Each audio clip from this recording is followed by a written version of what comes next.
नमस्कार दोस्तों। तू हिंदू बनेगा न मुसलमान बनेगा, इंसान की औलाद है, इंसान बनेगा। जिस इल्म ने इंसानों को तकसीम किया है, इस इल्म का तुझ पर कोई इल्ज़ाम नहीं है। तू बदले हुए वक्त की पहचान बनेगा, इंसान की औलाद है, इंसान बनेगा। कुदरत ने तो बख्शी थी हमें एक ही धरती, हमने कहीं भारत कहीं ईरान बनाया। जो तोड़ दे हर बंद वो तूफान बनेगा, इंसान की औलाद है, इंसान बनेगा। नफरत जो सिखाए वो धर्म तेरा नहीं है, नफरत जो सिखाए वो धर्म तेरा नहीं है। इंसान को जो रोंदे वो कदम तेरा नहीं है। कुरान ना हो जिसमें वो मंदिर नहीं तेरा, गीता ना हो जिसमें वो हरम तेरा नहीं है। तू अम्र का और सुलह का अरमान बनेगा, इंसान की औलाद है, इंसान बनेगा। दोस्तों, साहिर लुधियानवी की नज़म से अपनी बात की आज मैंने शुरुआत की है। आखिर ये नज़म मुझे आपको क्यों सुनानी पड़ गई है? पहले ये मुझसे ज़्यादा आप लोग समझदार हैं, आप खुद ब खुद ही जान गए हैं कि ऐसा क्यों किया। इसी जो हिंदू मुस्लिम का जो आजकल चल रहा है, इसी विषय पर जो हमारे रिटायर्ड न्यायाधीश मार्गरेट काटजू जी ने भी जो है कि द नेशन में लिखा था हिंदू मुस्लिम को लेकर कि जो 1857 तक भारत में कोई सांप्रदायिक समस्या नहीं थी। सभी सांप्रदायिक दंगे जो हैं, दुश्मनी जो हम कह लें, वो 1857 के बाद शुरू हुई। बेशक जो है 1857 से पहले भी हिंदुओं और मुसलमानों के बीच में मतभेद थे। हिंदू मंदिर जाते थे, मुसलमान मस्जिद ही जाते थे, लेकिन उनमें कोई दुश्मनी नहीं थी।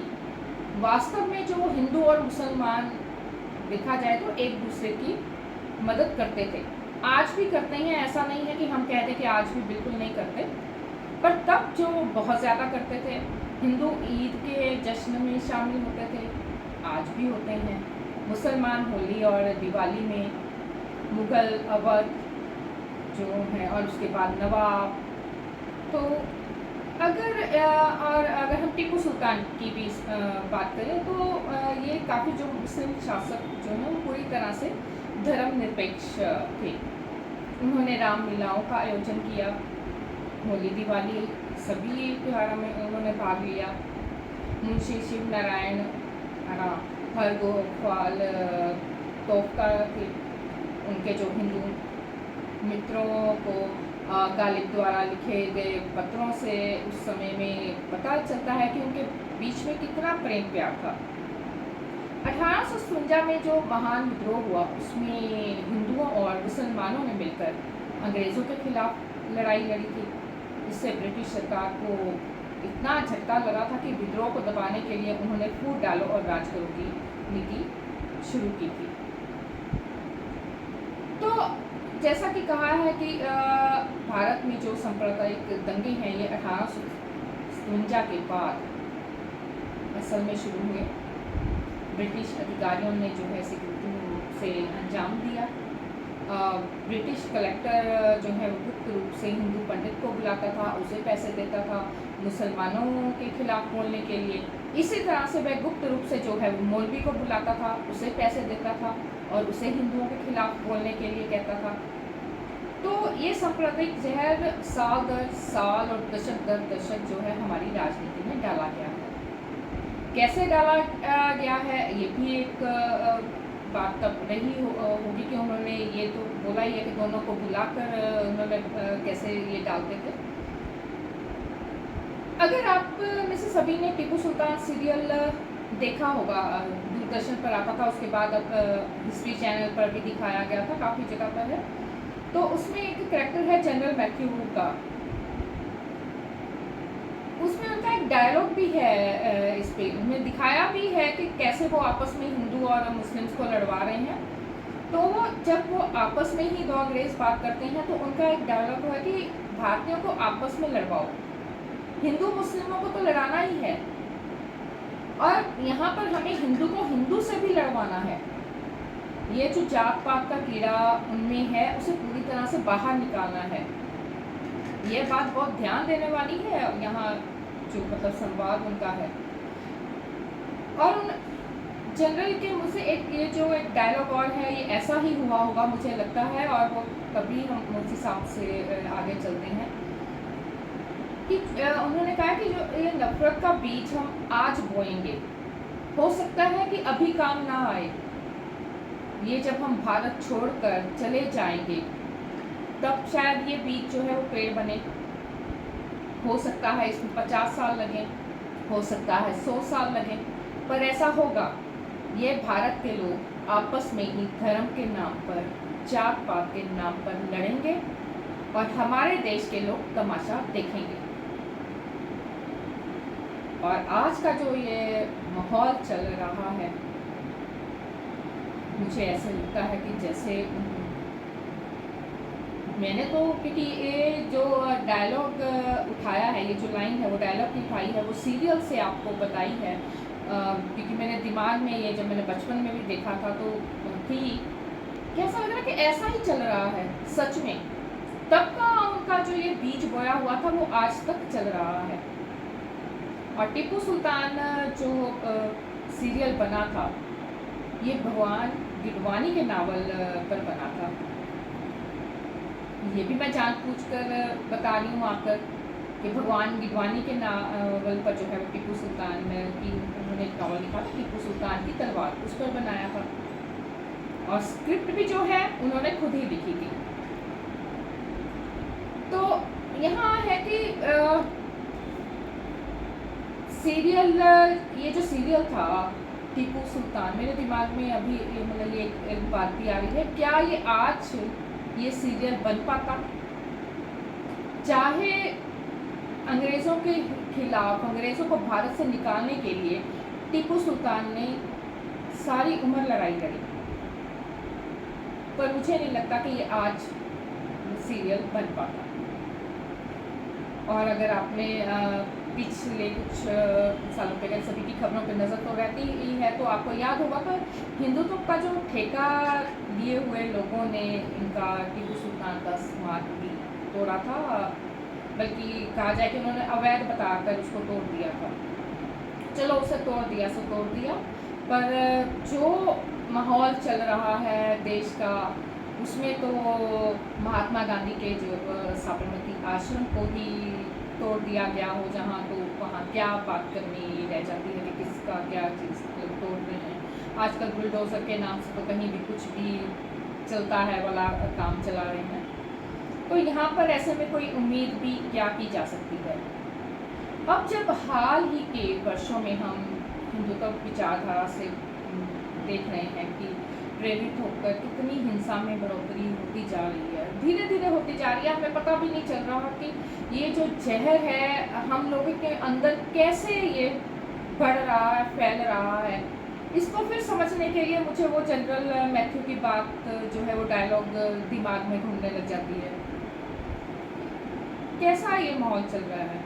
और अब जब उत्तर प्रदेश की सरकार द्वारा फरमान जारी हो जाता है ऐसे में कि पूरे उत्तर प्रदेश में जो है कावड़ मार्गों पर जो खाने पीने की दुकानें हैं या फिर उन्होंने वैसे ही रेडी लगाई हुई है, वहाँ पे नेम प्लेट लगानी जो है वो ज़रूरी हो गई। अब वहाँ पर जो उनको एक दिया गया है, एक नेट देते ही है नाम लिखने के लिए पुलिस ने जो आदेश दिया होगा, उसमें उन्होंने एक शब्द इस्तेमाल किया है कि आप लोग स्वैच्छिक रूप से ये करेंगे। यानी कि मतलब फरमान ये जो है वो सरकार की तरफ से है, पर अगर आप नाम लिख रहे हैं तो आप अपनी इच्छा के अनुसार लिख रहे हैं, मतलब ज़बरदस्ती पर मर्जी आपकी कि हम चाह रहे हैं। वैसे तो अगर देखा जाए तो हिंदू और मुसलमान जो हैं, बल्कि सभी, अकेले हिंदू और मुसलमान भारत में नहीं रहते, कितने ही धर्मों के लोग यहाँ पर रहते हैं, वो एक दूसरे की दुकानों से हमेशा से सामान खरीदते आए हैं और ख़रीदते भी रहेंगे। ऐसा नहीं है कि वो खरीदना बंद कर देंगे, क्योंकि एक दूसरे के बिना मुझे लगता है कि सभी अधूरे हैं। यहाँ पर एक दुकानदार ने वहाँ का मुजफ्फरनगर के दुकानदार की मैं बात सुन रही थी, उसने तो कहा भी है कि ये एक तरह से भाई को भाई से अलग करने की बात कर रहे हैं। पहले भी कर रहे थे, अब तो ये इनका उद्देश्य जो है वो साफ तौर पर जाहिर हो रहा है भाजपा सरकार का। मैं लगातार एक बात जो है बार बार कहती आई हूँ, मैं जब से वीडियोस आप लोगों के साथ शेयर कर रही हूँ उसमें भी मैं रोज़ाना बात करती हूँ। उसके अलावा मैं वैसे भी जो है कहीं पे जाती हूँ तो एक ज़रूर बात करती हूँ शिक्षा की। शिक्षा और चिकित्सा रोज़गार जो है हमारी मौजूदा सरकार का उद्देश्य है ही नहीं। अगर यहाँ पे कहा जाए कि भाजपा सरकार का उद्देश्य ही नहीं है तो मुझे लगता है अब ये ज़्यादा स्पीक हो गया है, क्योंकि चाहे सेंटर की सरकार हो या किसी भी राज्य में भाजपा की सरकार हो, ये अंग्रेजों के जो है बिछाए जाल पर ही अपनी राजनीति करते आए हैं। आरएसएस पर यूं ही हमेशा से आरोप लगता आया नहीं है कि ये अंग्रेजों के लिए काम करते आए हैं। अब जब अंग्रेज जा भी चुके हैं फिर भी ये उन्हीं को खुश करने में क्यों लगे हैं। अगर हम अपने आजकल के बच्चे भी जो हैं फिल्में बहुत देखते हैं, पहले से भी देखते आए हैं, और फिल्मों का भी कहीं ना कहीं असर जो है वो हमारी युवा पीढ़ी पर समाज में होता है, और वैसे समाज को लेकर भी फिल्में बनती हैं। तो उसमें आपने देखा होगा कि पहले जो है भारतीय सिनेमा में जो फिल्में बनती थी वो आपसी भाईचारे पर बनती थी, पर उसकी जगह अब वहाँ भी जो है प्रोपेगेंडा फिल्में बनने लगी हैं। उसमें भी क्योंकि किसी ना किसी तरह से अब राजनीति से जो प्रेरित लोग हैं वो पैसा लगाने लग गए हैं। सिनेमा इंडस्ट्री जो अभी तक धर्म से, जात पात से इसे दूर माना गया था, ये अछूती थी इससे अभी तक, ये सब भी वहाँ कैसे, किसके थ्रू, कब, कहाँ, मतलब ये सब कैसे पहुँचवाया गया या कैसे पहुँच गया, ये किसी से छिपा भी नहीं है। और चलिए पहुँच गया, शायद ये भी धीरे धीरे ही पहुँचा हो। तो मुझे लग रहा है कि भारत के लोग भूल रहे हैं कि जब आज़ादी के तुरंत बाद तब भी जो है ये जो सांप्रदायिक जो भावनाएं थी वो काफ़ी थी। लाखों लोग मारे भी जा चुके थे, क्योंकि पाकिस्तान बना भारत का, भारत में से ही निकल के पाकिस्तान बना, जब ये माफ़ कीजिएगा बना पाकिस्तान, जब पाकिस्तान बना कितने लोग तब मरे, बेशुमार जो लोग हैं वो बेघर हो गए। उस वक्त हमारे जो प्रधानमंत्री नेहरू जी थे उन्होंने उस ऐसे वक्त में ही चुनाव करवाया, जब चुनाव करवाना काफ़ी कठिन रहा होगा, फिर भी उन्होंने बेहद शांतिपूर्ण ढंग से ये जो है वो चुनाव करवाया था। और तब पूरे भारत की जनता ने जो है वो मुस्लिम पाकिस्तान की तरह हिंदू भारत की कल्पना को जो है वो नकारते हुए एक धर्मनिरपेक्ष भारत के लिए वोट किया था। अगर मैं यहाँ पे बात करूँ प्रोफेसर आदित्य मुखर्जी की, तो उनके हिसाब से जो है नेहरू जी ने जो है रिलीजियस इंडिया के मुहाने पर खड़े होकर भारत का रुख मोड़कर एक सेकुलर इंडिया की तरफ उन्होंने इसको उतार दिया था। और मुझे लगता है कि आज भी इसी सेकुलर इंडिया की सबसे ज़्यादा ज़रूरत है। नेहरू की एक उनकी जो है नेहरू जी की जो खासियत है कि वे कभी पीछे मुड़ के नहीं देखते थे, वो पीछे की बात नहीं करते थे। उन्होंने कभी ये नहीं कहा कि अंग्रेज़ों ने हमारे भारत का हाल बुरा कर दिया था तो मैं अब कुछ नहीं कर सकता।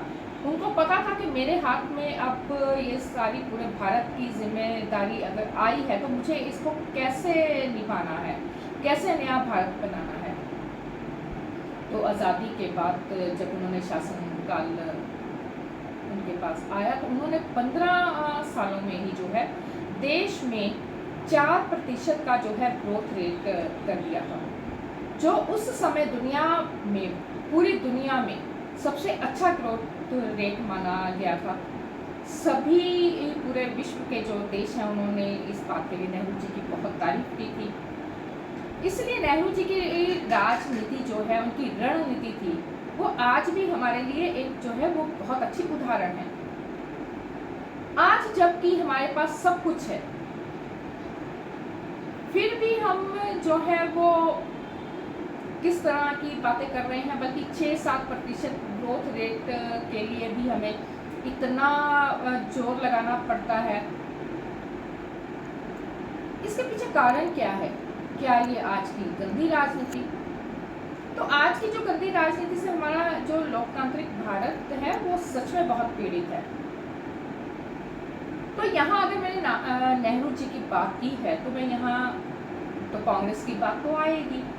तो क्या कांग्रेस ने हमेशा से भारत की तरक्की के लिए ही काम किया है? इससे तो यही पता लगता है कि वो तरक्की के लिए ही काम करती आई हैं। शिक्षा का क्षेत्र हो, चिकित्सा का क्षेत्र हो, आप लोग देखिए उन्होंने कितने कॉलेजेस खोले, कितने हॉस्पिटल्स उस समय में खोले जब भारत के पास पैसा नहीं था, फिर भी लोगों को रोजगार देने का उन्होंने काम किया। कैसे भी रोजगार देने के लिए तो आपको किसी भी तरह कुछ ना करना पड़ता है कि आप कैसे लोगों को रोजगार दे सकते हैं कि वो आराम से ना बैठें, खाली घर पे ना बैठें, शिक्षा आप उनको दे रहे हो। और मुझे लगता है मैं अपनी आंखों से जब अगर मैं बात करूं कि पिछले 10 साल को लगातार जो देखती आ रही हूँ तो उससे भी ये पता चल रहा है, बातें जो है वो खुलकर सामने हैं। भाजपा जो है वो आम जन को धर्म के नाम पर, जात पात के नाम पर लड़वाना ही चाहती है। ये नहीं चाहती आप पढ़ें, आपके बच्चे पढ़ें, ये बिल्कुल नहीं चाहती। अगर शिक्षा पर काम कर रही होती तो स्कूल जाने वाले बच्चों के लिए भी कुछ करती। कई जगहों की खबरें आती हैं कि बच्चे कितनी मुश्किल से स्कूल पहुंच पाते हैं, प्रशासन सड़कें नहीं बनाता, पुल नहीं बनाता। चक्रधरपुर की खबरें हमने देखी थी, स्कूल जाने के लिए बच्चे कैसे संघर्ष करते हैं। छत्तीसगढ़ के कई जगह है, कई स्थान, कितने कस्बे हैं, ऐसे ही मध्य प्रदेश के कई कस्बे। अगर इनके पूरे भारत में ही पता नहीं कितने गांव, कितने कस्बे होंगे जहां बच्चों को शिक्षा लेने के लिए मुसीबत भरे रास्तों से होकर जाना पड़ता है।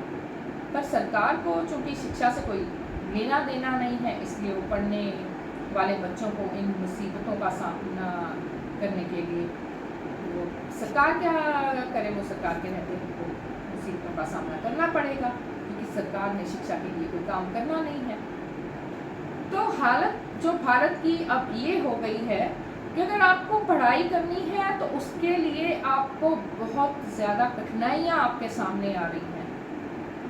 बच्चों के स्कूल की अगर आप देखेंगे तो स्कॉलरशिप्स कैसे कम की गई हैं।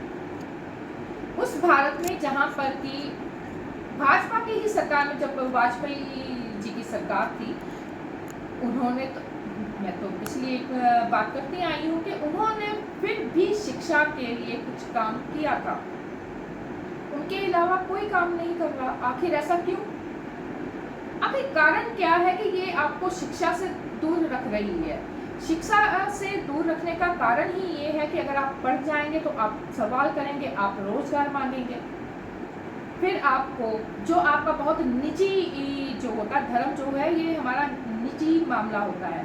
सभी भारत के लोग हैं, अलग अलग धर्म के हैं, सभी अपने अपने धर्म को बहुत प्यार करते हैं। बात वही आ गई, भाजपा ने जो है वो शिक्षा को पता नहीं कहाँ बंद कर दिया है, धर्म को निकाल के सड़क पे ले आया।